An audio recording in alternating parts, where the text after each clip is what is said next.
This boy had a dream where he turned into a strange, proud girl. Looking at his body, he felt the dream was incredibly real. He began to explore the fascinating sensations of being in a girl's body. But soon, the real sensations and the sound of his sister's voice confused him. It wasn't until he removed his pajamas and stood in front of the mirror that he fully realized something was wrong. What the man didn't know was that far away in Tokyo, a girl was woken by her alarm clock. She touched her throat and chest and was stunned to find herself turned into a strange boy.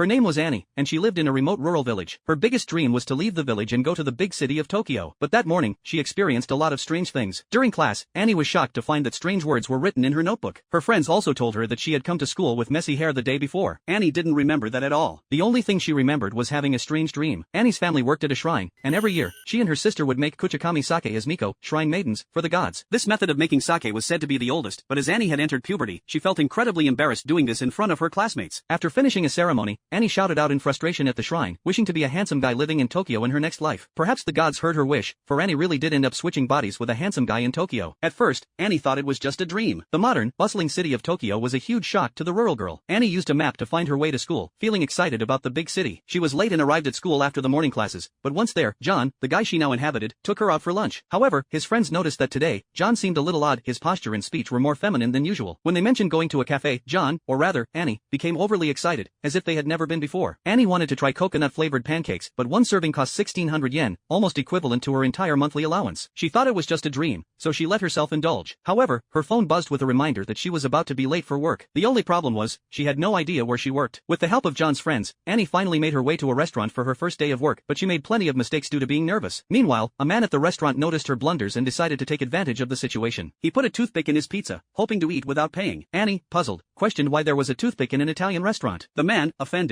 got angry. Fortunately, her colleague, Nina, stepped in to defuse the situation. However, the man held a grudge and later used a knife to tear Nina's skirt. Annie quickly pulled Nina into a room and had her take off the skirt. Annie planned to sew it back together, which made Nina feel a lot more favorably toward Annie, who was pretending to be John. Later, Annie checked John's phone and recorded the day's events in the diary. She wrote her name on his hand, making him promise to thank her properly. Annie still wasn't sure if all of this was a dream, but when she woke up the next morning, she discovered that everything from the dream had come true. There were even marks on her body where John had written his name. As John, she continued to act arrogantly at school, which sparked discussions among her classmates.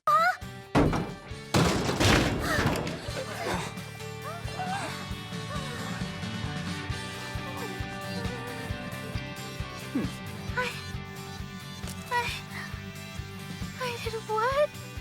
After several more body swaps, they realized their bodies switched 2 to 3 times a week without warning, usually after falling asleep. Their memories of the time spent in each other's bodies slowly became hazy. In order to avoid ruining each other's lives, they made a rule to record everything they did during the swap.